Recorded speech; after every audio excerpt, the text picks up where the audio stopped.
Hello. तो कैसे हैं बच्चों, सब बढ़िया।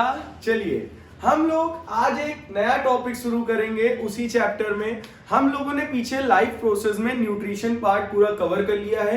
आज हम लोग नया टॉपिक देखेंगे जिसका नाम है बेटा सर्कुलेटरी सिस्टम। क्या नाम है? Circulatory system. ठीक है। चलिए, थोड़ा सा जुकाम हो रखा है इसलिए आवाज आपको क्लियर नहीं आ रही होगी। आ रही है तो बहुत बढ़िया। चलिए, तो बेटा सर्कुलेटरी सिस्टम में सबसे पहले हम लोग सर्कुलेशन के बारे में जानेंगे। तो सर्कुलेशन के बारे में आप लोग सभी जानते होंगे कि जितना भी हम लोगों के अंदर डाइजेस्टेड फूड होता है, वेस्ट प्रोडक्ट होता है, वो सारी चीजें ट्रांसपोर्टेशन का काम कौन करता है? इन सबको ट्रांसपोर्ट करने का काम कौन करता है? ब्लड। ठीक है। तो हमारी बॉडी जो है सारे मटेरियल्स को एक टिश्यू से दूसरे टिश्यूज तक ले जाने के लिए एक सिस्टम बना के रखी है जिसका नाम है सर्कुलेटरी सिस्टम। तो बेटा नॉर्मली जो सर्कुलेटरी सिस्टम होता है उसमें आपके ब्लड होता है और लिम्फ होता है, यानी सर्कुलेटरी सिस्टम में ब्लड सर्कुलेटरी सिस्टम है और लिम्फेटिक सिस्टम है। ठीक है बेटा। तो इन्हीं दोनों के द्वारा आपका मटेरियल जो है वो टिश्यूज से हार्ट से टिश्यू पूरे बॉडी ऑर्गन्स में सर्कुलेट करने का काम करता है। ठीक है। जैसे आपने अभी पीछे डाइजेशन पढ़ा था, तो डाइजेस्टेड फूड जो था आपका, वो आपका डाइजेस्टेड फूड सारे सेल्स तक पहुंचाना था। तो अब हम तो पहुंचाने जाएंगे नहीं, तो उसके लिए चाहिए ब्लड। ठीक है। तो ब्लड क्या है? सर्कुलेटरी सिस्टम का एक पार्ट है जो कि सर्कुलेशन में हमारे मदद करता है, ट्रांसपोर्टेशन में हेल्प करता है। ठीक है बेटा। तो इसी के बारे में हम लोग आज पढ़ेंगे। तो सर्कुलेशन क्या होता है? सर्कुलेशन सबसे पहली हेडिंग हम लोग डालेंगे सर्कुलेशन। ठीक है। तो बेटा सर्कुलेशन क्या होता है? The process of transporting the absorb food, the process of transporting the absorb food. ठीक है बेटा। तो जो हमारा एब्जॉर्ब्ड फूड है उसको ट्रांसपोर्ट करने में मदद करेगा। किसको ट्रांसपोर्ट करने में? एब्जॉर्ब फूड को। और साथ ही साथ आप ले सकते हो वाटर भी ले सकते हो, वाटर भी ट्रांसपोर्ट होता है हमारा सर्कुलेटरी सिस्टम के द्वारा। एंड हमारे वेस्ट प्रोडक्ट जो है वो भी आपका ट्रांसपोर्ट होता है। जैसे कि आपने देखा होगा जब कोई भी हमारे लिए चिट्ठी भेजता है तो उस चिट्ठी को कौन लेकर आते हैं? पोस्टमैन। ठीक है। पोस्टमैन अंकल घर तक लेके आते हैं। तो पोस्टमैन सर्कुलेशन का काम कर रहे हैं, यानी आपका जो चिट्ठी थी उसको वहां से यहां तक लेके आने का काम कर रहे हैं, यानी ट्रांसपोर्टेशन का वर्क कर रहे हैं। उसी तरीके से हमारे अंदर जो एब्जॉर्ब फूड है, वाटर है और जो वेस्ट प्रोडक्ट है बेटा, उसको आपको ट्रांसपोर्ट कौन करेगा? ब्लड करेगा या फिर लिम्फेटिक सिस्टम करेगा। तो लिम्फेटिक सिस्टम के बारे में भी हम लोग पढ़ेंगे और ब्लड सिस्टम यानी सर्कुलेटरी सिस्टम के बारे में भी आज हम लोग डिस्कस करेंगे। ठीक है बेटा। तो सबसे पहला टॉपिक था सर्कुलेशन। तो सर्कुलेशन के बारे में आपको समझ में आ गया होगा। तो बेटा सर्कुलेटरी सिस्टम जो है मेनली टू टाइप्स के होते हैं। पहला आपका होता है ओपन सर्कुलेटरी सिस्टम। क्या होता है? Open circulatory system. कौन सा है बेटा? Open circulatory system. और दूसरा होता है क्लोज्ड सर्कुलेटरी सिस्टम। तो बेटा इसके बारे में हम आपको पहले बता देते हैं। ओपन सर्कुलेटरी सिस्टम दरअसल क्या होता है? इसमें आपके ब्लड वेसल्स नहीं होती, हार्ट से डायरेक्ट ब्लड निकलता है, एक मेन वेसल होती है, वो सीधे ब्लड पोर कर देती है आपके टिश्यूज में। ठीक है। मतलब ब्लड निकला सीधे टिश्यूज में पहुंच गया, इसमें कोई भी वेसल्स का खेला नहीं होता है। ठीक है। उसे हम लोग कहते हैं ओपन सर्कुलेटरी सिस्टम। यह आपके कॉकरोचेस में होता है। किसमें होता है बच्चा? किसमें होता है बच्चा? कॉकरोचेस में। तो कॉकरोचेस जो होते हैं, इसीलिए कहते हैं अगर कॉकरोच की आप मुंडी मतलब ये सर धड़ से अलग कर दो 7 दिन तक फिर भी जिंदा रह सकते हैं। क्यों? उसका रीजन ये है कि उनमें ओपन सर्कुलेटरी सिस्टम होता है। क्या होता है बेटा? ओपन सर्कुलेटरी सिस्टम होता है। ठीक है। तो ओपन सर्कुलेटरी सिस्टम में कॉकरोचेस आते हैं और कॉकरोचेस को हम लोग ऑर्थ्रोपॉड्स कहते हैं। ऑर्थ्रोपॉड्स। ठीक है। क्या बोलते हैं बेटा? ऑर्थ्रोपॉड्स। ठीक है। ऑर्थ्रोपॉड्स। ठीक है। या ऑर्थ्रोपोडा, ऑर्थ्रोपॉड्स, ठीक है। तो ओपन सर्कुलेटरी सिस्टम किसमें होता है? ऑर्थ्रोपोडा में, जो कि होता है कॉकरोचेस में, ठीक है। ठीक है, किसमें होता है बेटा? कॉकरोचेस, ठीक है। कॉकरोचेस में आपका क्या होता है? Open circulatory system. अब सेकंड वन आता है close circulatory system. Close circulatory system आपको ह्यूमंस के अंदर देखने को मिलेगा। किसमें बेटा? ह्यूमंस के अंदर में। ह्यूमंस बॉडी में क्या होता है? सारी मतलब ज्यादातर ब्लड वेसल्स हैं। क्या है? Blood vessels. आपकी आर्टरी है, वेन है, कैपिलरी है। आर्टरी है, वेन है, कैपिलरी है। तो ये ब्लड वेसल्स हैं जो कि पूरी बॉडी में हर ऑर्गन तक फैली हुई हैं, जिनकी वजह से पूरा ब्लड हर टिश्यूज तक पहुंच पाता है। तो हमारा जो सर्कुलेटरी सिस्टम है वो क्लोज्ड सर्कुलेटरी सिस्टम है, ठीक है। ह्यूमंस का सर्कुलेटरी सिस्टम कैसा है? क्लोज्ड सर्कुलेटरी सिस्टम है। क्यों? क्योंकि इसमें ब्लड वेसल्स होती हैं और इसमें ब्लड वेसल्स नहीं होती है। तो ये आपको बात समझ में आ गई होगी, ठीक है। आप एनिलीडा भी ले सकते हो ह्यूमंस के साथ साथ। एनिलीडा, एनिलीडा, एनिलीडा से आप लोग कंफ्यूज हो रहे होंगे। इसको आप जानते हो अर्थवॉर्म के नाम से। कौन सा वॉर्म बेटा? अर्थवॉर्म, इसी एनिलीडा में ही आते हैं, ठीक है। तो ये क्लोज सर्कुलेटरी सिस्टम के एग्जांपल्स हो गए और ये ओपन सर्कुलेटरी सिस्टम के एग्जांपल्स हो गए, ठीक है बेटा। तो ओपन सर्कुलेटरी सिस्टम जिसमें ब्लड वेसल्स नहीं होती, जिससे हार्ट से ब्लड निकलेगा और डायरेक्टली टिश्यूज तक पहुंच जाएगा, ठीक है, बहुत बढ़िया। क्लोज सर्कुलेटरी सिस्टम क्या होता है? जिसमें से हार्ट से ब्लड निकलेगा, ब्लड वेसल्स के द्वारा अलग अलग टिश्यूज में एट ए टाइम आपका ब्लड पहुंचता रहेगा, ठीक है। जिसमें ब्लड वेसल्स का खेला होगा वो क्लोज सर्कुलेटरी सिस्टम, जिसमें ब्लड वेसल्स का खेला नहीं होगा वो ओपन सर्कुलेटरी सिस्टम, ठीक है बेटा। अब मेनली हम बात करेंगे तो ब्लड सर्कुलेटरी सिस्टम होता है और इसमें लिम्फेटिक सिस्टम होता है। पहला कौन सा होता है बेटा? इसमें ये दो काइंड्स के होते हैं। पहला ब्लड सर्कुलेटरी सिस्टम, सिस्टम ज्यादा सिस्टम मत बनाना। दूसरा होता है बेटा आपका लिम्फेटिक सिस्टम। कौन सा बेटा? लिम्फेटिक सिस्टम, ठीक है। तो दो सिस्टम होते हैं, एक होता है ब्लड सर्कुलेटरी सिस्टम, ब्लड के द्वारा ट्रांसपोर्टेशन होता है, और एक होता है लिम्फेटिक सिस्टम। क्या होता है बेटा? Lymphatic system. तो बेटा इन दोनों सिस्टम में आपका आता है, पहला ब्लड आता है, ठीक है, दूसरा लिम्फ आता है। ये दोनों फ्लूइड्स हैं, ठीक है। और आपकी आते हैं सी नंबर पे ब्लड वेसल्स आ जाती हैं। क्या आ जाती हैं? Blood vessels. और आ जाते हैं डी नंबर पे लिम्फ वेसल्स या लिम्फ नोड्स आ जाते हैं, ठीक है। तो बेटा ये इसमें आते हैं ब्लड सर्कुलेटरी सिस्टम में। और हार्ट आ जाता है इसमें, डी हार्ट भी होता है, ब्लड हार्ट के द्वारा ही पंप होता है, ठीक है। और एफ में आपका आ जाएगा लिम्फ वेसल आ जाएगा, ठीक है। तो बेटा ये सारे पार्ट्स होते हैं। जैसे ब्लड होता है, ब्लड के लिए ब्लड वेसल्स होती हैं, ठीक है, ब्लड को पंप करने के लिए हार्ट होता है। उसी तरीके से लिम्फ के लिए लिम्फ वेसल्स होती हैं। जैसे हम लोग की ग्लैंड्स होती हैं ब्लड के लिए, उसी तरह लिम्फ के लिए लिम्फ नोड्स होती हैं, लिम्फ के लिए लिम्फ वेसल्स होती हैं, ठीक है। इसी तरीके से जैसे ब्लड सर्कुलेट, हमारे पास सर्कुलेटरी सिस्टम है ब्लड का, सेम दूसरा अनदर हमारे पास एक और सिस्टम है, उसको बोलते हैं लिम्फेटिक सिस्टम। क्या बोलते हैं बेटा? Lymphatic system. तो सबसे पहले हम लोग इसमें बात करेंगे किसके बारे में बेटा? ब्लड के बारे में। आज हम लोग वैम्पायर बनेगा, खून चूसेगा सबका, है खून नहीं चूसेगा, आज हम लोग ब्लड पढ़ेगा। चलिए तो ब्लड के बारे में हम लोग थोड़ा सा जानकारी लेते हैं। ब्लूड के बारे में क्या जानकारी लेंगे भाई? आपका जो ब्लूड है ये कंडक्टिंग टिश्यू है, कंडक्टिंग या कनेक्टिव टिश्यू कह सकते हो। क्या बोल सकते हो? Blood is a connective tissue. बेटा ब्लड को कनेक्टिव टिश्यू या कंडक्टिंग टिश्यू कहते हैं, कंडक्टिंग या फिर कनेक्टिव। क्यों? क्योंकि ब्लड एक ऑर्गन को दूसरे ऑर्गन से ज्वाइन करके रखता है, कनेक्ट करके रखता है, इसलिए इसको हम लोग कहते हैं ब्लड को क्या कहते हैं? Connective tissue. क्या बोलेंगे बेटा? Connective tissue. और साथ ही साथ ये मटेरियल्स को ट्रांसपोर्ट करता है। क्या करता है? इट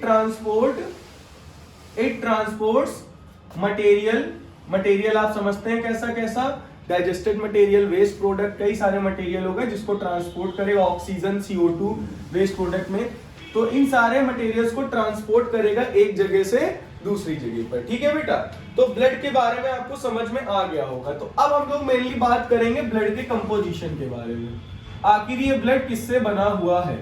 ठीक है बेटा, तो ब्लड किससे किससे मिलकर बना हुआ है। पहला, उसमें एक लिक्विड पार्ट है, उस लिक्विड को हम लोग मैट्रिक्स कहते हैं। क्या बोलते हैं, मैट्रिक्स। हम लोग प्लाज्मा के नाम से जानते हैं। किस नाम से बेटा, प्लाज्मा।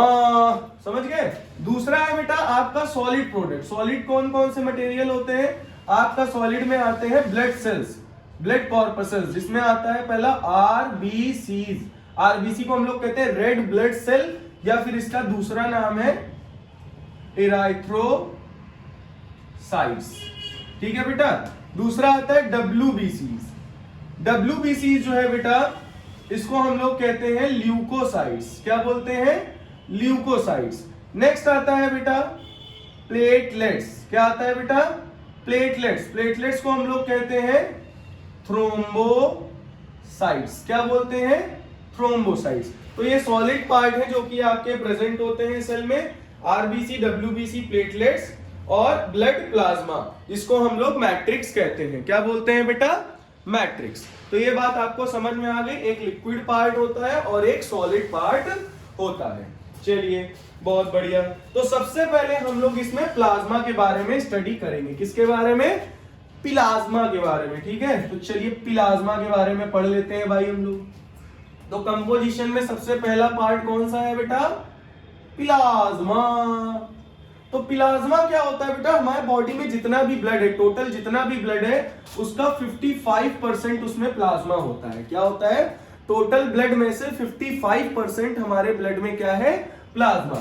और प्लाज्मा में 90 से 92% आपका वाटर प्रेजेंट होता है। प्लाज्मा में क्या प्रेजेंट होता है, 90 से 92% वाटर और 10% अदर मटेरियल। ठीक है बेटा। तो प्लाज्मा में क्या क्या प्रेजेंट होता है, प्लाज्मा भाई, प्लाज्मा क्या है सबसे पहले तो ये जान लेते हैं। प्लाज्मा हमारे ब्लड में 50 से 55% प्रेजेंट होता है। एक लिक्विड पार्ट है, फ्लूइड पार्ट है, जिसमें आरबीसी, डब्ल्यूबीसी और प्लेटलेट्स फ्लोट करती हैं। जैसे नदी है मान लो, तो नदी का पानी जो है वो प्लाज्मा, और उसमें कोई भी बह के जा रहा, हम जा रहे हैं, आप जा रहे हो बह के, हम लोग आरबीसी, डब्ल्यूबीसी, प्लेटलेट्स। ठीक है, तो उसमें 55% प्लाज्मा होता है, लिक्विड पार्ट। और प्लाज्मा में भी 90 से 92% जैसे मैंने बताया पानी होता है, और 10% अदर मटेरियल्स होते हैं। ठीक है बेटा। तो प्लाज्मा जो होता है फेंट येलो विस्कस फ्लूइड है। किस कलर का होता है, फेंट येलो विस्कस फ्लूइड। कौन सा फ्लूइड है बेटा, फेंट येलो कलर का विस्कस फ्लूइड है। येलो कलर का और कुछ मत समझ लेना, सुबह सुबह निकाल के चले आते हो। फेंट येलो कलर का विस्कस फ्लूइड है। अब कुछ बच्चे विस्कस फ्लूइड का मतलब नहीं समझ पा रहे होंगे। पहले तो फ्लूइड का मतलब समझ लो, फ्लूइड क्या होता है। फ्लूइड बेटा वो होता है जो गैस और वाटर का मिक्सचर होता है। किसका मिक्सचर बेटा, गैस और लिक्विड के मिक्सचर को फ्लूइड कहते हैं। और विस्कस का मतलब लिक्विड की जो लेयर्स होती हैं, जैसे मान लो लिक्विड है, ये लिक्विड यहां से यहां तक फ्लो होके गया, तो एक लेयर ये बनी, एक लेयर ये बनी, एक लेयर ये बनी। विस्कस का मतलब होता है फ्रिक्शन, लेयर्स के बीच में फ्रिक्शन। जो लिक्विड की लेयर्स होती हैं उनके बीच में जो फ्रिक्शन लगता है उसी को हम लोग विस्कस कहते हैं। तो आपका प्लाज्मा जो है ये एक विस्कस फ्लूइड है, थोड़ा सा गाढ़ा फ्लूइड है, इसके लेयर्स के बीच में फ्रिक्शन लगता है। ठीक है, और रुकते हैं आगे बढ़ने में, एक लेयर दूसरे लेयर को रोकती है। तो विस्कस क्या होता है, फ्रिक्शन इन बिटवीन लेयर्स। ठीक है, तो ये बात समझ में आ गई। आपका प्लाज्मा किस कलर का होता है, फेंट येलो विस्कस फ्लूइड होता है। और प्लाज्मा बेटा आपका कुछ सॉल्यूबल प्रोटीन को कंटेन करता है। It contains soluble protein. तो कौन कौन से सॉल्यूबल प्रोटीन को कंटेन करता है, चलिए जान लेते हैं। तो आपको पता होगा सबसे पहले आपका कौन सा प्रोटीन आता है जिसको ये कंटेन करता है, एल्ब्यूमिन। कौन सा है बेटा, एल्ब्यूमिन। सीरम जानते हैं ना, सीरम, एल्ब्यूमिन। ठीक है, एल्ब्यूमिन, सीरम ग्लोब्यूलिन। क्या नाम है इसका, सीरम ग्लोब्यूलिन। ठीक है बेटा, एल्ब्यूमिन, सीरम ग्लोब्यूलिन। और आपका आता है प्रोथ्रोम्बिन, फाइब्रिनोजेन। ठीक है, कौन सा आता है? प्रोथ्रोम्बिन। प्रो प्लेयर मत बन जाना। प्रोथ्रोम्बिन आता है, और कौन सा आता है? फाइब्रिनोजेन। क्या आता है बेटा? फाइब्रिनोजेन। और भी इनसॉल्यूबल सॉल्ट्स आते हैं, अनदर प्रोडक्ट्स भी आते हैं आपके, ठीक है। तो ये सारी चीजें इसी में डिसॉल्व होती है, अनदर प्रोडक्ट्स। तो बेटा प्लाज्मा में कई सारे सॉल्यूबल प्रोटीन और इनसॉल्यूबल सब्सटेंसेस भी डिसॉल्व होते हैं, डिसॉल्व गैसेस होती हैं, ठीक है, एंटीबॉडीज होती हैं। तो इतनी सारी चीजें हमारी प्लाज्मा में प्रेजेंट होती हैं। तो प्लाज्मा के फंक्शन की बात करेंगे। किसकी बात करेंगे बेटा? Function of plasma. किसकी बात करेंगे? प्लाज्मा के फंक्शन की। चलिए, इसके घर में कोई फंक्शन नहीं है, इसका शादी ब्याह नहीं है, तो सबसे पहला काम है ट्रांसपोर्टेशन। इसका सबसे पहला फंक्शन क्या है बेटा? ट्रांसपोर्टेशन। तो किस किस चीजों को ये ट्रांसपोर्टेट करता है? पहला तो आपके कार्बन डाइऑक्साइड को ट्रांसपोर्ट करता है, ठीक है, CO2 को यानी O2 को भी ट्रांसपोर्ट करता है, डाइजेस्टेड फूड को ट्रांसपोर्ट करता है, रेस्पिरेटरी पिगमेंट को ट्रांसपोर्ट करता है। तो बहुत सारी चीजें हैं जिसको ये ट्रांसपोर्ट करता है, ठीक है। तो आपका कौन कौन से मटेरियल को ट्रांसपोर्ट करता है हमने बताया, जैसे कि किसको ट्रांसपोर्ट करेगा इसमें? पहला वेस्ट प्रोडक्ट को करेगा। किसको करेगा बेटा? वेस्ट प्रोडक्ट को करेगा। दूसरा किसको करेगा? CO2 को करेगा। तीसरा किसको करेगा? O2 को करेगा। चौथा हार्मोन्स को भी ट्रांसपोर्ट करता है। हार्मोन्स केमिकल सब्सटेंसेस है जो कि ग्लैंड से रिलीज होते हैं, ठीक है। और किसको ट्रांसपोर्ट करेगा? जल्दी से बोलो। ऑक्सीजन हो गया। रेस्पिरेटरी पिगमेंट, कौन सा पिगमेंट? रेस्पिरेटरी पिगमेंट, इसको भी ट्रांसपोर्ट करता है, ठीक है। आपके प्रोटीन को भी ट्रांसपोर्ट करता है, ठीक है। तो बहुत सारे मटेरियल हैं जो कि प्लाज्मा सबको क्या करता है बेटा? ट्रांसपोर्ट करता है, ठीक है। दूसरा काम इसका क्या है? दूसरा काम है ये ब्लड क्लॉटिंग में मदद करता है। किसमें मदद करता है? Blood clotting by blood clotting. Blood clotting जानते हैं बेटा आप लोग? तो ब्लड क्लॉटिंग में भी ये मदद करता है, क्योंकि इसमें प्रोटीन होता है आपका प्रोथ्रोम्बिन और फाइब्रिनोजेन। कौन कौन से होते हैं? प्रोथ्रोम्बिन और फाइब्रिनोजेन जो होते हैं उनका पूरा मैकेनिज्म है ब्लड क्लॉटिंग का, तो उसको हम आप लोगों को बताएंगे, ठीक है। तो उनकी मदद से ब्लड क्लॉटिंग होती है, और तो प्रोथ्रोम्बिन और जो आपका फाइब्रिनोजेन है वो आपके ब्लड में प्रेजेंट होते हैं, और जो कि क्या करेंगे? आपके ब्लड को कोगुलेट करने में मदद करेंगे। कोगुलेशन का मतलब आपको पता होगा, ब्लड को क्लॉट करना, मतलब खून को जमाना। तो खून के जमाना कौन कौन करता है? खून को जमाता है, क्लॉट करता है। बर्फ न जमा देना, खून को जमाने की बात हो रही है भाई, ब्लड क्लॉटिंग की। तो ब्लड क्लॉट करता है फाइब्रिनोजेन, ठीक है। उसके फाइब्रिन फाइबर्स बनते हैं, वो करते हैं, उसका पूरा मैकेनिज्म हम आपको अभी बताएंगे, ठीक है। तो दूसरा फंक्शन आपको समझ में आ गया होगा। नेक्स्ट फंक्शन बेटा क्या है? नेक्स्ट फंक्शन इसमें ग्लोबुलिन होता है। क्या होता है? ग्लोबुलिन। ग्लोबुलिन जो है बेटा ये आपका एक्ट करता है एज एंटीबॉडी। किसकी तरह एक्ट करेगा? एंटीबॉडी की तरह एक्ट करेगा। आपको पता है एंटीबॉडीज जो होती हैं वो हमारे अंदर हमारे इम्यून सिस्टम को स्ट्रॉन्ग करने में मदद करती है। आप सोचोगे इम्यून सिस्टम भाई क्या होता है? तो बेटा इम्यूनिटी, आप नाम सुने होंगे। इम्यूनिटी क्या होता है? ये हमारे जितनी भी बाहर से डिजीजेस आती हैं, immunity is our soldier. Immunity is our soldier. Immunity जो है हमारी सोल्जर है, मतलब बाहर से जितने भी फॉरेन बॉडीज हमारे अंदर अटैक करेंगी उन सब से फाइट कौन करेगा? हमारी जैसे कि WBCs है, वो भी हमारे इम्यून सिस्टम को स्ट्रॉन्ग बनाने रखें। तो ग्लोबुलिन जो है ये एंटीबॉडी की तरह काम करती है और हमारे इम्यून सिस्टम को स्ट्रॉन्ग बनाती है। तो इम्यून सिस्टम क्या होता है समझ में आ गया? ये इम्यून सिस्टम एक ऐसा सिस्टम है जो कि डिजीजेस से फाइट करने में मदद करता है, ठीक है। तो ये बात आपको क्लियर हो गई होगी कि जो ग्लोबुलिन होता है वो एंटीबॉडी की तरह आपका एक्ट करता है। किसकी तरह एक्ट करेगा? एंटीबॉडी। जैसे कि अभी आपने देखा होगा वैक्सीनेशन चल रहा था कोरोना टाइम में, और कई लोगों को बुखार चढ़ाता था। तो बेटा बुखार चढ़ने का कारण क्या है? इसका कारण ये है कि जब वैक्सीनेशन हो रहा था तो उस वैक्सीनेशन की वजह से आपके अंदर एंटीबॉडीज की बनने की प्रक्रिया ज्यादा बढ़ जा रही थी। एंटीबॉडीज बहुत ज्यादा होने के कारण बॉडी टेम्परेचर बढ़ जाता था, ठीक है। तो ग्लोबुलिन जो है ये एंटीबॉडी की तरह एक्ट करता है जो कि प्लाज्मा में ही प्रेजेंट होता है और ये डिजीज रेजिस्टेंस है जो हमें डिजीज होने से बचाती है। ठीक है। नेक्स्ट है बेटा जो प्लाज्मा होता है ये मिनरल्स को भी ट्रांसपोर्ट करता है। किसको ट्रांसपोर्ट करता है? It transports also minerals. अब आप मिनरल्स जानते हो क्या होता है? जैसे कि कॉपर आयन हो गया, आयरन आयन हो गया, ठीक है। इन सारे आयंस को क्या करेगा? ट्रांसपोर्ट करने में मदद करेगा। कौन बेटा? प्लाज्मा। तो प्लाज्मा के फंक्शंस क्लियर हो गए। फिर से मैं रिपीट करता हूं, ट्रांसपोर्टेशन करता है वेस्ट प्रोडक्ट का, CO2 का, O2 का, हार्मोन्स का, रेस्पिरेटरी पिगमेंट का, प्रोटीन का, ठीक है। ब्लड क्लॉटिंग में भी मदद करता है, प्रोथ्रोम्बिनोफाइब्रिनोजेन, ठीक है। ग्लोबुलिन जो होता है वो एक्ट करता है एंटीबॉडी की तरह।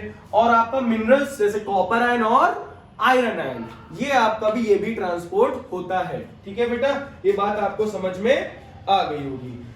तो ये हमारे बात हो गई लिक्विड पार्ट की यानी प्लाज्मा की। ठीक है। अब हम किसकी बात करेंगे बेटा? अब हम लोग बात करेंगे ब्लड के कौन से पार्ट की? बताइए भाई जल्दी जल्दी। अब हम लोग ब्लड कॉर्पसेस, ब्लड सेल्स की बात करेंगे। ब्लड सेल्स यानी ब्लड कॉर्पसेस। तो इसमें मैंने आपको बताया था कौन कौन से ब्लड कॉर्पसेस आते हैं। पहला इराइथ्रोसाइट, इराइथ्रोसाइट। दूसरा बेटा थ्रोम्बोसाइट, थ्रोम्बोसाइट। तीसरा ल्यूकोसाइट। ठीक है। नाक निकल आई क्या भाई? ल्यूकोसाइट। आपको एक फैक्ट बताएं, आपका जो स्वेट, आप जानते हैं ना स्वेट बेसिकली हमारे शरीर से निकलता रहता है, ठीक है। तो हमारे ग्लैंड जो स्वेट पोर्स होते हैं हमारी बॉडी में, टोटल 2.5 मिलियन स्वेट पोर्स है हमारी बॉडी में। और जो आपके कान में जो वैक्स निकलता है ना जिसको हम लोग खूंट कहते हैं, ठीक है, खूंट को निकाल खाने मतलब ना करके, मतलब कहने का मतलब जो आपका खूंट है वो खूंट भी एक प्रकार का आपका स्वेट है। क्या है? खूंट भी, वैक्स भी हमारा एक प्रकार का क्या है? स्वेट है। ठीक है बेटा। तो हम लोग बात कर रहे थे ब्लड सेल्स की। ब्लड सेल्स में आपके 3 ब्लड सेल्स आते हैं जिनका नाम आप बहुत अच्छे से जानते होंगे, नाम तो सुना ही होगा। हाय, इराइथ्रोसाइट। इराइथ्रोसाइट को हम लोग कहते हैं RBCs। थ्रोम्बोसाइट को हम लोग कहते हैं W नहीं, प्लेट, प्लेट में लेके कटोरा, प्लेटलेट्स। Leucocyte WBCs। किसको बेटा? WBCs को कहते हैं। ठीक है। तो ये हमारे कुछ ब्लड कॉर्पसेस हैं, ब्लड वेसल्स हैं। और ये मैंने बताया था 50 to 55% आपका प्लाज्मा होता है। तो बाकी का रिमेनिंग पार्ट यानी 45% कौन होगा? Erythrocyte, leukocyte, thrombocyte. Erythrocyte, leukocyte, thrombocyte. Erythrocyte, leukocyte, thrombocyte. तो ये बात आपको समझ में आ गई होगी कि बाकी पार्ट इन्हीं का होता है। अब इनके बारे में हम लोग डिफरेंशिएट करेंगे और इनके बारे में अच्छे से जानेंगे। ठीक है।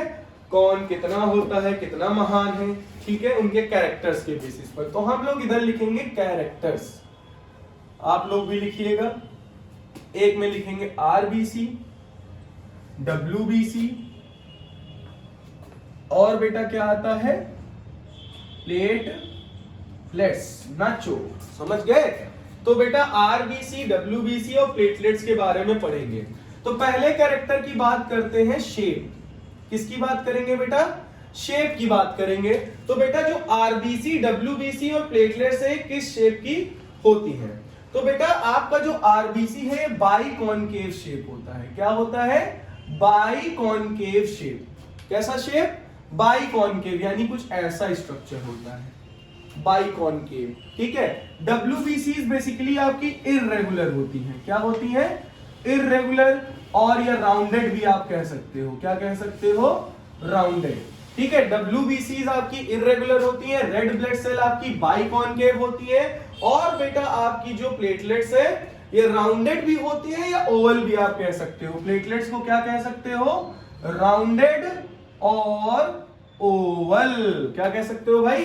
राउंडेड और ओवल। तो इनका पहला कैरेक्टर था। अब हम लोग बात करेंगे सेकंड नंबर इनके साइज की। इनका साइज जो होगा बेटा वो माइक्रोमीटर में होगा। आपको पता है माइक्रोमीटर बहुत छोटा होता है। 1 माइक्रोमीटर में 10⁻⁻⁶ मीटर, यानी बहुत ही छोटा। ठीक है। तो हम लोग इनके माइक्रोमीटर की बात करेंगे। तो बेटा जो आरबीसीज होती है इनका 7 to 8 होता है, 7 to 8 माइक्रोमीटर की ये लोग होती हैं। और आपका जो डब्ल्यूबीसीज है वो 12 to 20 माइक्रोमीटर, कितनी बेटा 12 to 20 माइक्रोमीटर की होती है। और लास्ट आपका आता है प्लेटलेट्स, आपको दिख ही रही होगा प्लेटलेट्स जो होते हैं 2 से 5 माइक्रोमीटर के होते हैं। तो ये बात आपको समझ में आ गई, मतलब जो आरबीसी है वो डब्ल्यूबीसी से छोटी होती है, बहुत छोटी है, और प्लेटलेट्स आरबीसी से भी छोटे छोटे नहीं, छोटे पैग नहीं होते भाई, छोटे छोटे होते हैं। तो ये बात समझ में आ गई। तो आपको शेप पता चल गया आरबीसी डब्ल्यूबीसी प्लेटलेट्स का, और साइज पता चल गया इन माइक्रोमीटर। अब हम लोग थर्ड कैरेक्टर इसका देखेंगे। थर्ड कैरेक्टर है नंबर और काउंट्स, ठीक है, नंबर या काउंट्स। काउंट देखेंगे पर क्यूबिक मिलियंस में, किसमें देखेंगे बेटा पीसीएम, पर क्यूबिक मिलीमीटर, ठीक है, लिख देते हैं पर क्यूबिक मिलीमीटर, मतलब पर क्यूबिक मिलीमीटर में कितने आपके आरबीसी डब्ल्यूबीसी प्लेटलेट्स पाए जाते हैं।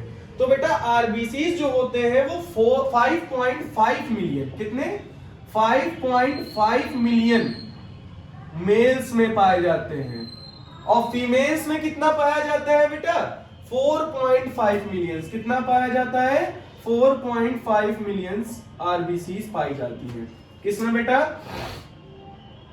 फीमेल्स में। अब आप समझ सकते हो, देख सकते हो खून किसके अंदर जाता है, हम लोगों के अंदर जाता है। अरे मतलब भाई खून का मतलब आरबीसी जो है वो 5.5 मिलियंस होती हैं मेल्स में और 4.5 मिलियंस होती हैं फीमेल्स में, ठीक है। और 8,000 से 11,000, 8,000 to 11,000 आपकी डब्ल्यूबीसीज होती हैं, क्या होती हैं बेटा डब्ल्यूबीसीज। और 1.5 लाख से 4.5 लाख, 1.5 लाख टू 4.5 लाख आपकी प्लेटलेट्स होती हैं। तो ये बात आपको समझ में आ रही है, बोलिए ये बात आपको क्लियर हो रही है, पक्का। चलिए बहुत बढ़िया। अब थर्ड हम लोग देख चुके हैं, फोर्थ देखेंगे कैरेक्टर।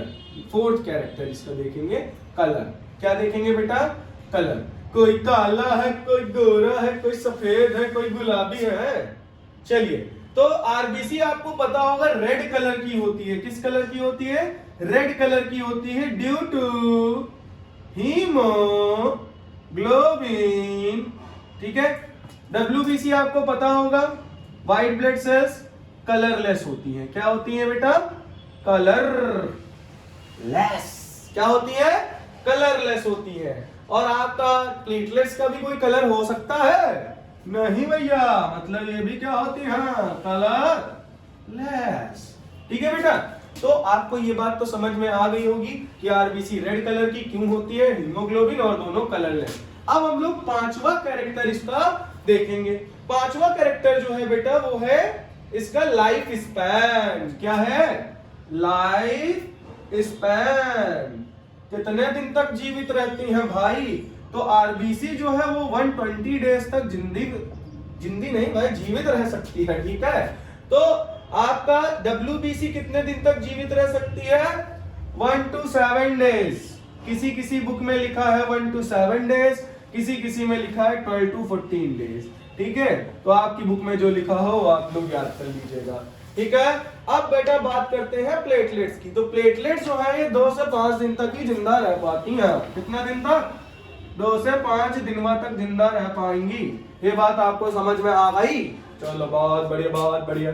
तो ये 5 पॉइंट आपको क्लियर हो गए होंगे कैरेक्टर वाइज। ऊपर का मैं कुछ कैरेक्टर्स को इरेज कर देता हूं, उसको आप लोग नोटवा कर लीजिएगा। चलिए भाई, तो 5 प्रॉपर्टीज हम लोग पढ़ चुके हैं। एक लास्ट प्रॉपर्टी देखेंगे, इसका कैरेक्टर देखेंगे छठा कैरेक्टर। छठा कैरेक्टर में हम लोग क्या देखेंगे बेटा इसका फंक्शन, क्या देखेंगे फंक्शन, फंक्शन, ठीक है बेटा। तो फंक्शन में पहला फंक्शन हम लोग आरबीसी का देखेंगे। तो आरबीसी जो होता है ट्रांसपोर्ट करता है ऑक्सीजन को, किसको ट्रांसपोर्ट करता है बेटा इट ट्रांसपोर्ट ऑक्सीजन और एंड लिटिल लिटिल, छोटे छोटे, little little, little little amount में क्या करेगा, CO2 को भी ट्रांसपोर्ट करेगा। ठीक है, और WBC का तो फंक्शन जानते ही हो भैया, act as a soldier, soldier soldier, मीठी बातें बोलकर दिल ये मेरा चिरा ले गया, जो भी हो छोड़ो। ठीक है, तो बेटा ये हो गया WBC। और प्लेटलेट्स का क्या काम है भाई, प्लेटलेट्स का तो काम हम लोग जानते हैं, हेल्प्स इन ब्लड क्लॉटिंग, मतलब खून को कोगुलेट यानी जमाने का काम करती है। इसका मतलब हमारे शरीर में भी फ्रिज लगी है तो खून जम जाता है। चलो भैया, तो ये हो गया बेटा आपका कैरेक्टर्स के बेसिस पर RBC, WBC और प्लेटलेट्स का क्या डिफरेंस। तो ये समझ में आ गया होगा आप लोगों को। इसको वीडियो को पॉज करके नोट कर लीजिएगा, अगर आपका मन बने तो कॉपी पेन उठा लीजिएगा, जाड़ा तो बहुत है फिलहाल। चलिए हम लोग अब लास्ट टॉपिक इसका देखेंगे, फंक्शन ऑफ ब्लड। क्या देखेंगे, function of blood. Last topic का मतलब यह नहीं कि ब्लड का चैप्टर ही खत्म हो गया भाई, अरे आगे पढ़ेंगे भाई इसको हम लोग। ठीक है, तो हम लोग अब देखेंगे ब्लड का फंक्शन।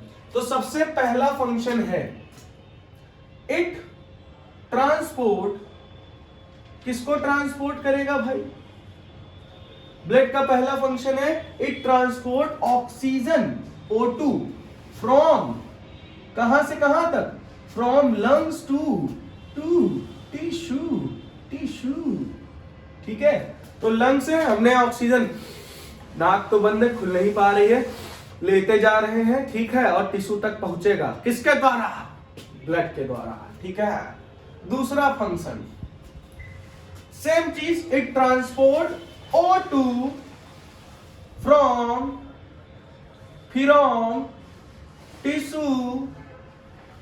CO2 भाई, टिश्यू टू लंग्स। अब टिश्यू से CO2 निकलेगा, हाँ निकल गया, लंग्स तक कौन लेकर आएगा, ब्लड लेकर आएगा। छोड़ दिया भाई, ठीक है, कहीं और समझ छोड़ दीजिएगा। तो ये बात आपको समझ में आ गई, दो फंक्शंस क्लियर हो गए आपको, दूसरा फंक्शन आपको क्लियर हो गया होगा। अब तीसरा फंक्शन हम लोग देखेंगे। तीसरा फंक्शन बताता है एक्सक्रीटरी मटेरियल को भी टिश्यू से किडनी तक ले जाता है। ये it transport excretory material from tissue to, tissue से कहां ले जाएगा, गुर्दे छील लेंगे हम तुम्हारे, किडनी तक ले जाएगा। ठीक है बेटा, किडनी। तो किडनी में क्यों ले जाता है, क्योंकि उसमें भाई ब्लड में बहुत सारे toxic material, poisonous material, urea, uric acid, वो सब आपका ब्लड में होता है और उसको ब्लड को प्योर करने के लिए किडनी में भेजा जाता है। और किडनी क्या करती है, ब्लड को धुल के नहीं, मतलब आराम से फिल्टर कर देती है और फिल्टर करने के बाद प्योर ब्लड को भेज देती है, जाओ भैया तुम, और वेस्ट प्रोडक्ट को घसीट के बॉडी के बाहर। बड़ा ही आनंदित होता है, जहां लिखा रहता है ये करना मना है वहीं जाके कर देते हैं। ठीक है, तो वो आपका जो यूरिनेशन हुआ है, उस यूरिनेशन में आपका यूरिन निकला है और यूरिन में ब्लड के जितने भी पॉइजनस और वेस्ट मटेरियल थे वो सब निकल जाते हैं। ठीक है, तो इस वेस्ट प्रोडक्ट को भी, एक्सक्रीटरी मटेरियल को भी कौन लेकर आया भाई, ब्लड। किडनी तक कौन लेकर आया, ब्लड। तो ये भी एक फंक्शन हो गया ब्लड का। अब हम लोग देखेंगे चौथा फंक्शन। तो तीन फंक्शन आप लोग नोट करते रहिएगा। ठीक है, अब बात करेंगे बेटा कि हम लोग का और काम ये क्या करता है। तो ये और काम क्या करता है, डाइजेस्टेड फूड को भी ट्रांसपोर्ट करता है। ट्रांसपोर्ट डाइजेस्टेड फूड, कहां से, स्मॉल इंटेस्टाइन से, स्मॉल इंटेस्टाइनवा से कहां तक ले जाएगा, बॉडी टिश्यूज तक। कहां तक ले जाएगा, बॉडी टिश्यूज तक ब्लड ले जाएगा हमारे डाइजेस्टेड फूड को। कहां से कहां तक, स्मॉल इंटेस्टाइन से टिश्यू तक। ठीक है, और क्या काम करेगा, ये हार्मोन्स और एंजाइम का डिस्ट्रीब्यूशन करता है। डिस्ट्रीब्यूशन ऑफ हॉर्मोन्स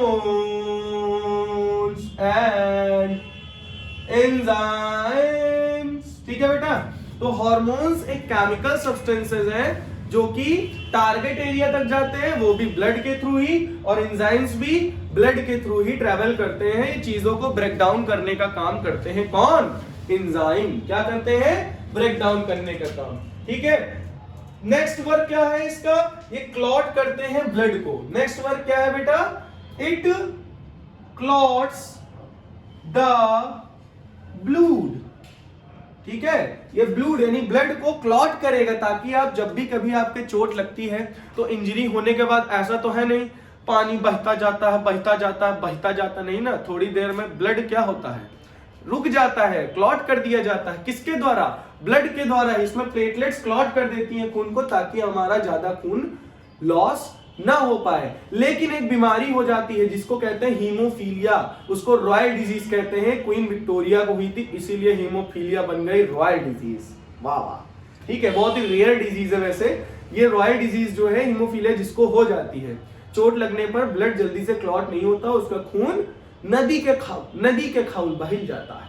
ठीक है, तो नदी जैसा बह जाता है, बही जाता है? बोल नहीं पा रहे वैसे।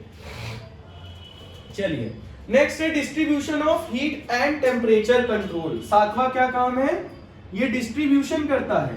किसका डिस्ट्रीब्यूशन करता है? Distribution of heat and temperature. भाई, टेम्परेचर को और हीट को डिस्ट्रीब्यूट करता है।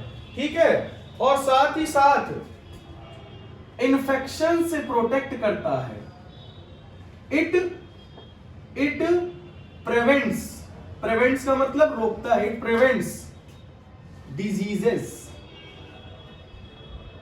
ठीक है, या इन्फेक्शंस अभी हमारे ही बीमारी हो रखी है और हम लोगों को बता रहे हैं। ठीक है, इन्फेक्शंस एंड वाउंड हीलिंग करता है। क्या करता है? Wound healing. भाई, वाउंड को भरने का भी काम इसी का है। तो ये बात आपको सारे समझ में आ गए हैं? चलिए, बहुत बढ़िया। तो इतनी चीजें आपको क्लियर हो गई होंगी। ठीक है, तो ये हो गया हमारा ब्लड का फंक्शन। ठीक है बेटा, तो WBC हमने बताया था ना, ये सोल्जर्स की तरह एक्ट करती हैं। तो ये हमें डिजीजेस से बचाएंगी, हमें इन्फेक्शंस होने से बचाएंगी और हमारे घाव को भरेंगी। ठीक है, तो ये थे फंक्शंस ऑफ ब्लड। ब्लड के फंक्शन थे भाई, ब्लड के। चलिए भाई, अब हम लोग थोड़ा सा कुछ आपको और अच्छी नॉलेज दे देते हैं। बेटा, एक प्रोसेस होती है, the process of formation of blood. The process of formation of blood. कोई बता सकता है the process of formation of blood को क्या कहते हैं बेटा?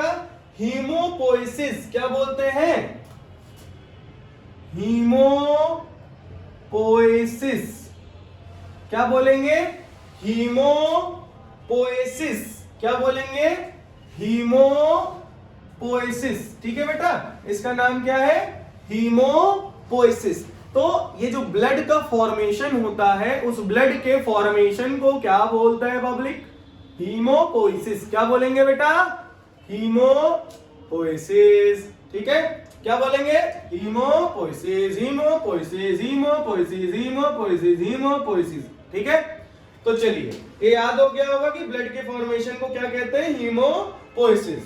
तो इस प्रोसेस को तो हीमोपोइसिस कहते हैं। और ये होता कहां है भाई? ये होता है रेड बोन मैरो में। तो बेटा, ब्लड का फॉर्मेशन जो होता है आरबीसी, डब्ल्यूबीसी, प्लेटलेट्स का, वो बोन मैरो में होता है। बट हीमोपोइसिस यानी रेड ब्लड सेल्स का फॉर्मेशन कहां होता है? ब्लड का फॉर्मेशन कहां होता है? रेड बोन मैरो में, जिसको हम लोग फॉर्मेशन कहते हैं हीमोपोइसिस। ठीक है, हम लोग स्टडी ऑफ ब्लड को क्या कहते हैं? जल्दी से बताइए। स्टडी ऑफ ब्लड यानी ब्लड की स्टडी को क्या कहते हैं? हीमेटोलॉजी। क्या बोलते हैं बेटा? हीमेटोलॉजी। क्या बोलेंगे? हीमेटोलॉजी, ठीक है। और ब्लड बाई वेट कितना होता है, कोई बता सकता है? ब्लड बाई वेट, तो ब्लड बाई वेट कितना प्रेजेंट होता है? मान लीजिए हमारी बॉडी 100% वेट कंटेन कर रही है, तो ब्लड उसमें में से 7 to 8% ब्लड का वेट होता है, ठीक है। हमारी बॉडी का जितना भी वेट होगा उसमें 7 से 8% वेट हमारे ब्लड का होगा, ठीक है बेटा। अब ब्लड के वॉल्यूम की बात करते हैं, ब्लड यानी ब्लड वॉल्यूम, ठीक है बेटा। तो आपको पता होगा कि मेल्स में 5 से 7 लीटर तक ब्लड पाया जाता है। कितने ब्लड पाया जाता है मेल्स में? 5 से 7 लीटर तक आपका ब्लड पाया जाता है, ठीक है। और फीमेल्स में 4 से 6 लीटर तक ब्लड पाया जाता है, ब्लड पाया जाएगा। किसमें बेटा? फीमेल्स में। तो ये बात आपको समझ में आ गई होगी कि 4 से 5 लीटर, 4 से 6 लीटर और 5 से 7 लीटर आपका मेल में पाया जाता है, 5 to 7 लीटर मेल में पाया जाएगा, 4 to 6 लीटर आपका फीमेल्स में ब्लड पाया जाएगा, ठीक है बेटा।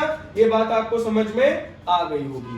नेक्स्ट एक और, फॉर्मेशन ऑफ इराइथ्रोसाइट। मैंने अभी बोला ना आरबीसी के फॉर्मेशन को क्या कहते हैं, ये तो ब्लड के फॉर्मेशन को कहते हैं, फॉर्मेशन ऑफ आरबीसीज, ठीक है। तो बेटा आरबीसीज के फॉर्मेशन को आपको कहते हैं इराइथ्रोपोइसिस। क्या बोलते हैं बेटा?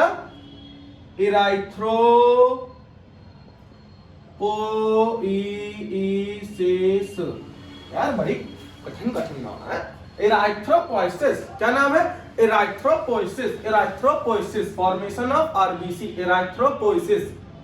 और हीमोपोइसिस फॉर्मेशन ऑफ ब्लड, ठीक है। अगर मान लीजिए आपके अंदर आरबीसीज काउंट डिक्रीज हो जाती है, डिक्रीज्ड इन आरबीसीज काउंट, मान लीजिए आपके अंदर आरबीसी कम हो जाती है, तो उस बीमारी को कहते हैं एनीमिया।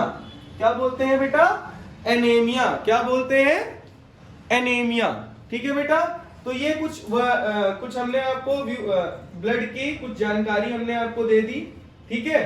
तो decrease in RBC count anaemia बोला जाता है, ठीक है। अब आपको पता होगा कि आपके ब्लड में रेड कलर होता है, वो हीमोग्लोबिन की वजह से होता है। रेड ब्लड का कलर होता है, किसकी वजह से होता है? हीमोग्लोबिन की वजह से। और उसमें आयरन आयन पाए जाते हैं, फेरस आयन। कौन से आयन पाए जाते हैं बेटा? फेरस आयन पाए जाते हैं, ठीक है बेटा। और एक और बीमारी होती है बेटा जिसको हम लोग ल्यूकेमिया, ये आपका नोट हो गया होगा तो इसको मैं इरेज कर दे रहा हूं, ठीक है। एक बीमारी और है जिसको हम लोग एक जानते हैं ल्यूकेमिया के नाम से। किसके नाम से बेटा? ओम हरि, ल्यूकेमिया। ल्यूकेमिया में टीएलसी हो जाता है आपके। टीएलसी क्या होता है भाई? टोटल ल्यूकोसाइट काउंट, यानी आपके जो डब्ल्यूबीसी के टाइप होते हैं ल्यूकोसाइट, उनका नंबर इंक्रीज हो जाता है। अगर आपके अंदर ल्यूकोसाइट की संख्या बढ़ जाती है तो आपको ब्लड कैंसर, आपको कहा है भाई ब्लड कैंसर होने की प्रॉब्लम जनरेट हो जाती है, ठीक है। तो उसको हम लोग ल्यूकेमिया कहते हैं। अगर आपके अंदर टोटल ल्यूकोसाइट काउंट बढ़ जाते हैं। क्या बढ़ जाते हैं? टोटल, टीएलसी का मतलब क्या है? टोटल ल्यूकोसाइट्स काउंट, ठीक है बेटा। अगर आपके अंदर ल्यूकोसाइट, डब्ल्यूबीसी का टाइप है ल्यूकोसाइट, अगर वो बढ़ जाते हैं नंबर में तो आपको ब्लड कैंसर किसी को हो सकता है। उस बीमारी को हम लोग ल्यूकेमिया कहते हैं। क्या बोलते हैं बेटा? ल्यूकेमिया। तो इतनी देर से हम लोग डब्ल्यूबीसी की बात कर रहे हैं। तो बेटा मेनली डब्ल्यूबीसी आपके दो टाइप्स के होते हैं। WBC are of 2 types. कितने टाइप्स के? 2 टाइप्स के होते हैं भाई।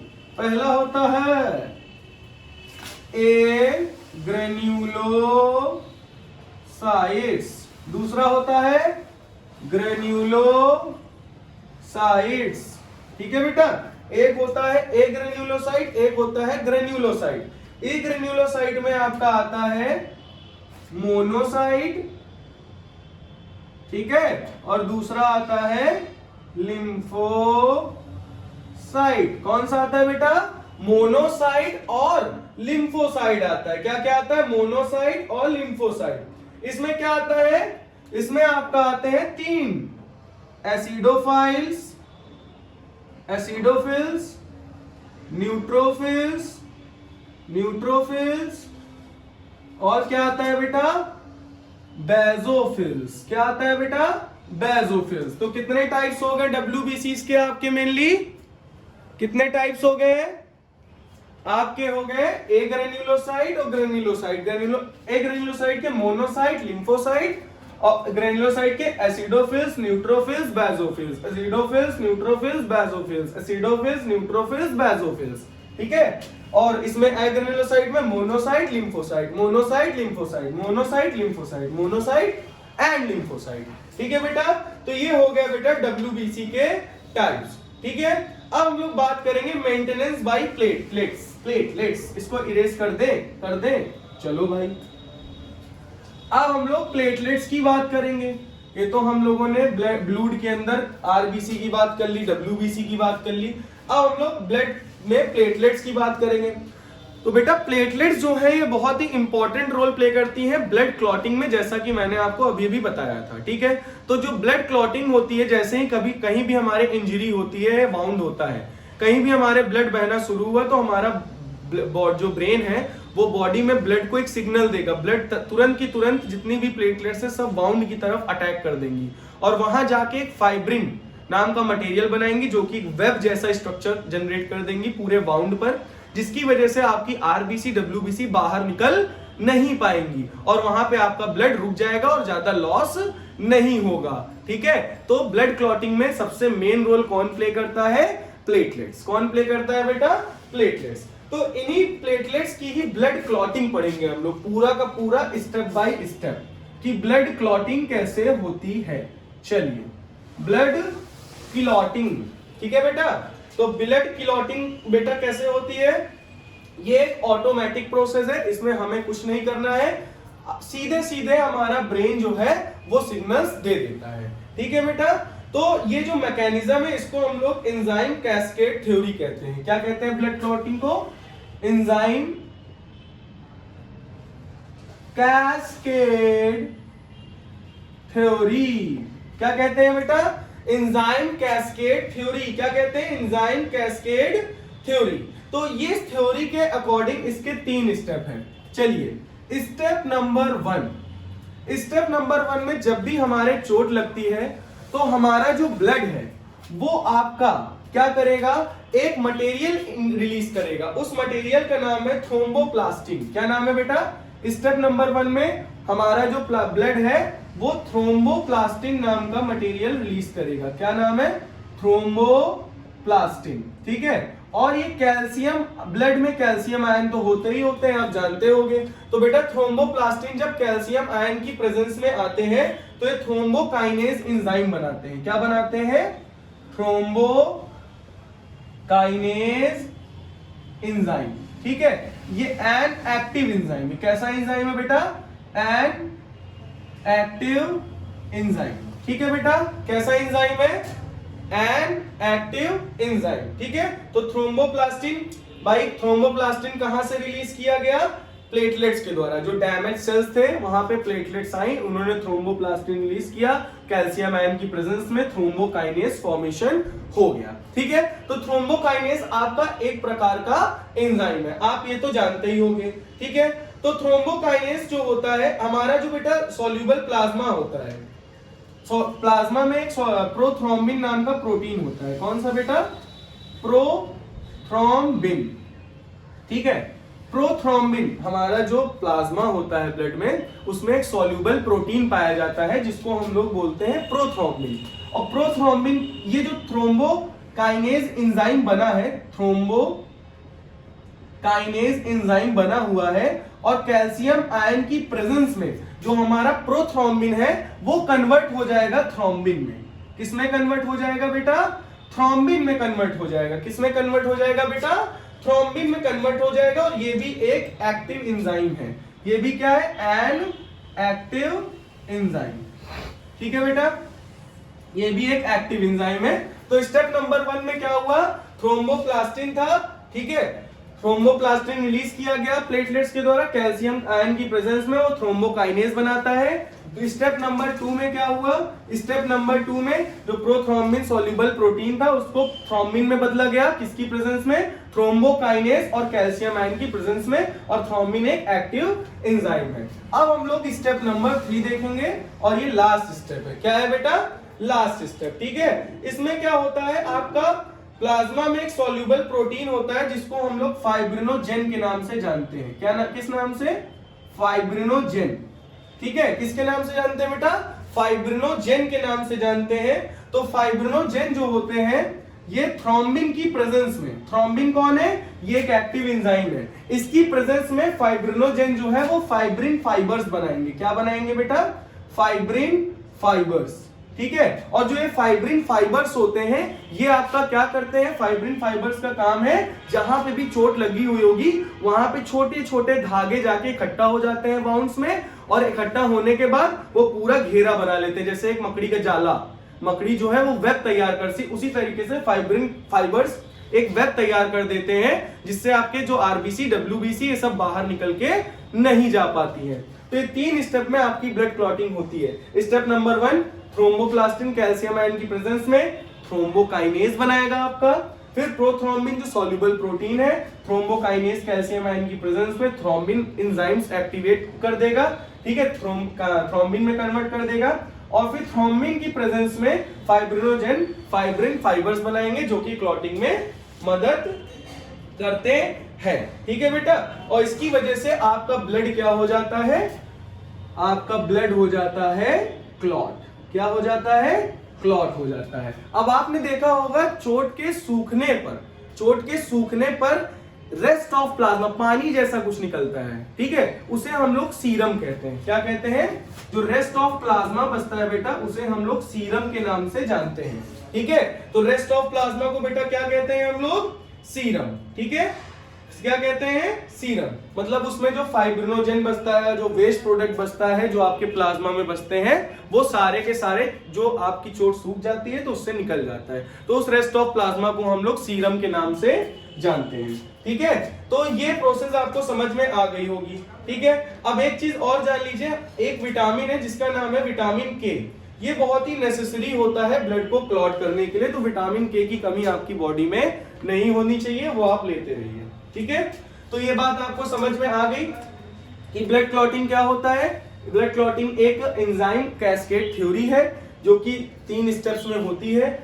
थ्रोम्बोप्लास्टिन नाम का मटेरियल है, ठीक है, थ्रोम्बोप्लास्टिन है जो कि ब्लड में प्रेजेंट होता है, कैल्शियम आयन की प्रेजेंस में एक एंजाइम बनाता है थ्रोम्बोकाइनेज, और उसी एंजाइम की प्रेजेंस में प्रोथ्रोम्बिन थ्रोम्बिन को एक्टिव कर देता है, और फिर जो थ्रोम्बिन एंजाइम है वो फाइब्रिनोजेन को फाइब्रिन फाइबर्स में कन्वर्ट कर देगा, और वो जाकर बाउंड को क्या कर लेगा, पूरा का पूरा घेर लेगा, जिससे आपकी आरबीसी डब्ल्यूबीसी बाहर नहीं निकल पाएंगी, ठीक है। और उसमें जो रेस्ट ऑफ प्लाज्मा भी बचेगा, ठीक है, जो वेस्ट प्रोडक्ट उसमें बचेंगे क्लॉटिंग में, वो सब रिमूव कर दिए जाएंगे in the form of serum, ठीक है। किसके फॉर्म में बेटा, सीरम के फॉर्म में। तो ये सारी बातें आपको क्लियर हो गई होंगी, ठीक है।